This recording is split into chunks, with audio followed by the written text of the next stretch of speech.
Ryan, I'm warning you right now. If you put present perfect anywhere below S tier in this ranking, we're going to have serious problems. Here are the most common English tenses, S tier to F tier, based on real-world usefulness. Let's settle this once and for all. Oh, here we go. Sophia's already being way too generous with present perfect before we even start. But fine, let's begin with the obvious ones. Simple present has to be S tier, right? I mean, this isn't even debatable. Obviously, I work at Google. She speaks 3 languages. Water boils at 100 degrees. The store opens at 9. It's literally the foundation of English. You use it for facts, habits, routines, general truths, schedules. Exactly. Without simple present, you can't even introduce yourself or describe basic reality. And simple past, Also, S tier, absolutely no question. I went to the store yesterday. We finished the project last week. She called me at midnight. The movie started 2 hours ago. You literally cannot tell a story, describe your day, or talk about any past event without simple past. These two are non-negotiable S tier royalty. completely agreed. These are the kings. Now, what about simple future? I will call you tomorrow, the meeting will start at 3, it will rain this weekend, they will arrive on Monday. A tier for simple future. Essential, but not quite as fundamental as the first two. You need it constantly for plans, predictions, promises, decisions. But here's what I love about it. It's so versatile. Will for spontaneous decisions, and going to for planned actions. Right, and present continuous. I'm working right now. She's studying for her exam. We're having dinner. The kids are playing outside. That's definitely a tier 2. A tier for sure. You use present continuous constantly for what's happening right now, temporary situations, future arrangements. I'm meeting John tomorrow. See how it works for future too? It's incredibly versatile and natural. Yeah, and it's essential for expressing changing situations. The weather is getting worse, my English is improving, the economy's recovering. But here's where we're going to clash. Present perfect. Present perfect is S tier? Are you kidding me? I have lived here for 5 years. She has finished her homework. Have you ever been to Japan? We have already eaten dinner. It connects the past to the present. It's absolutely essential for natural English. Whoa, whoa, whoa. B tier at most. Look, I get it, it's useful, but how often do beginners actually need it? I lived here for 5 years works just fine in most conversations. You're overcomplicating things for learners. No, that's completely different. I lived here for 5 years sounds like you don't live there anymore. It's finished. I have lived here for 5 years means you still live there now. It continues to the present. The meaning totally changes. You can't just ignore that fundamental difference. Okay. Fair point about the meaning difference. Thank you. But I still think B tier. Yes, it's important for precision, but it's not absolutely critical for basic communication. You can survive without it initially and add it later when you're more advanced. Most beginners get overwhelmed by it. But that's exactly the problem. Without present perfect, you sound robotic. Have you seen this movie versus did you see this movie?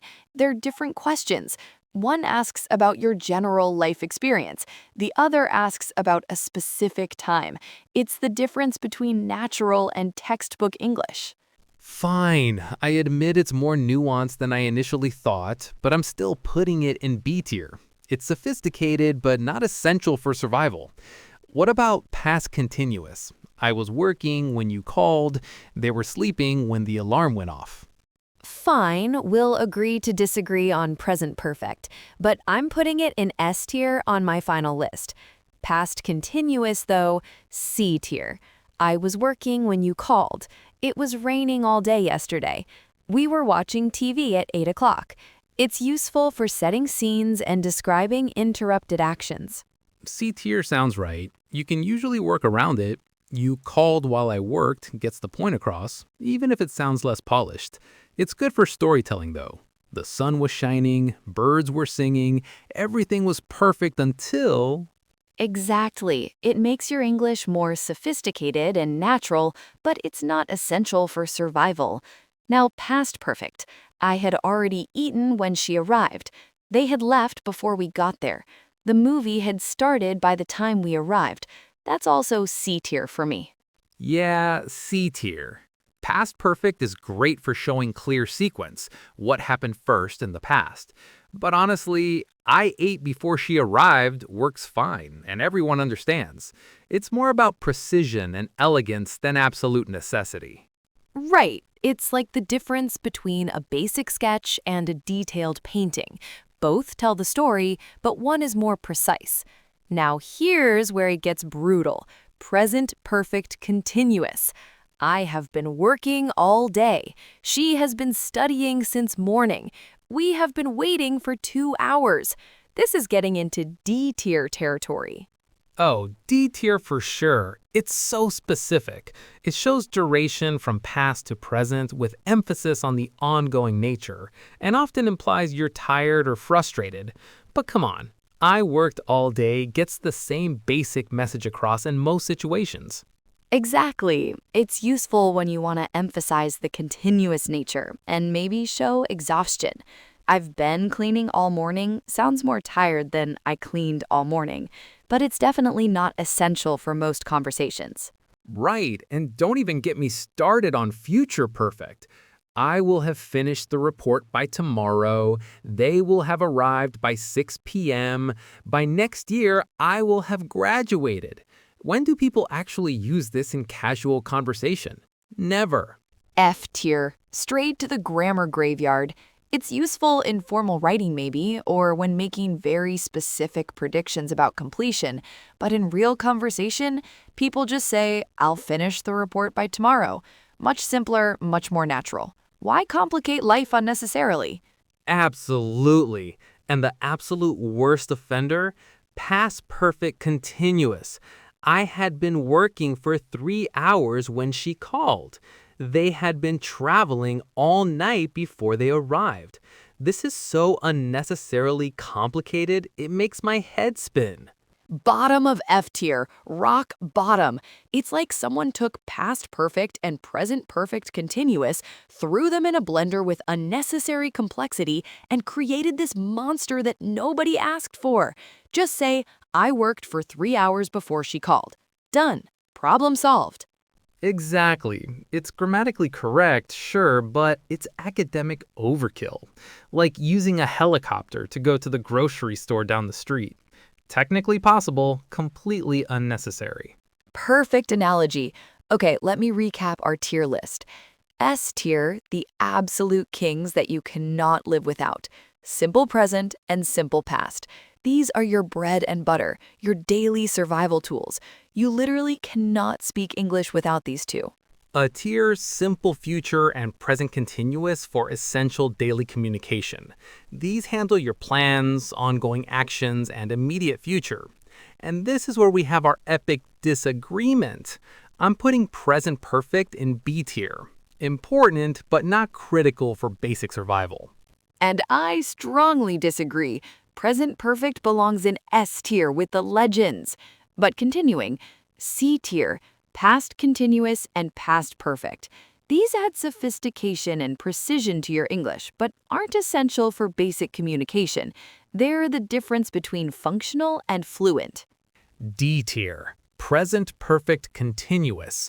Very specific, often replaceable, but occasionally useful for emphasis. And F tier, welcome to the grammar graveyard. Future perfect and past perfect continuous. Technically correct English, grammatically sound, but almost never used in real natural conversation. They're like fancy sports cars, impressive to look at, technically sophisticated, but completely impractical for daily life. The key takeaway for English learners, master S and A tier first. These will cover probably 85 to 90% of your daily conversations. Exactly. Focus on simple present, simple past, simple future, and present continuous. Get those down perfectly. Use them naturally and confidently before you even think about the complex stuff. Build your foundation first, then add the decorations. But seriously, present perfect deserves way more respect than Ryan's giving it. It's not just decoration, it's the bridge between beginner and intermediate English. It's the difference between sounding like a textbook robot and sounding like a real, natural English speaker. And that's exactly why this debate is so valuable. Different perspectives on what's actually useful in real life versus what's theoretically important. It shows that even native speakers and teachers can disagree about priorities. Exactly. So here's our challenge for you. Do you think we got this tier list right? Drop a comment using your most natural, authentic English and tell us where you would rank these tenses, especially present perfect. Are you Team Sophia or Team Ryan? Don't just agree with us, disagree, fight back. Use real English, make your arguments. Give us examples from your own life. Tell us which tenses you actually use every day and which ones you never touch. That's what English in real life is all about. Yes, show us we're wrong. Make your case. Because the best way to learn English isn't just memorizing grammar rules from dusty textbooks. It's having actual conversations, debating real ideas, and using the language naturally to express your thoughts and opinions.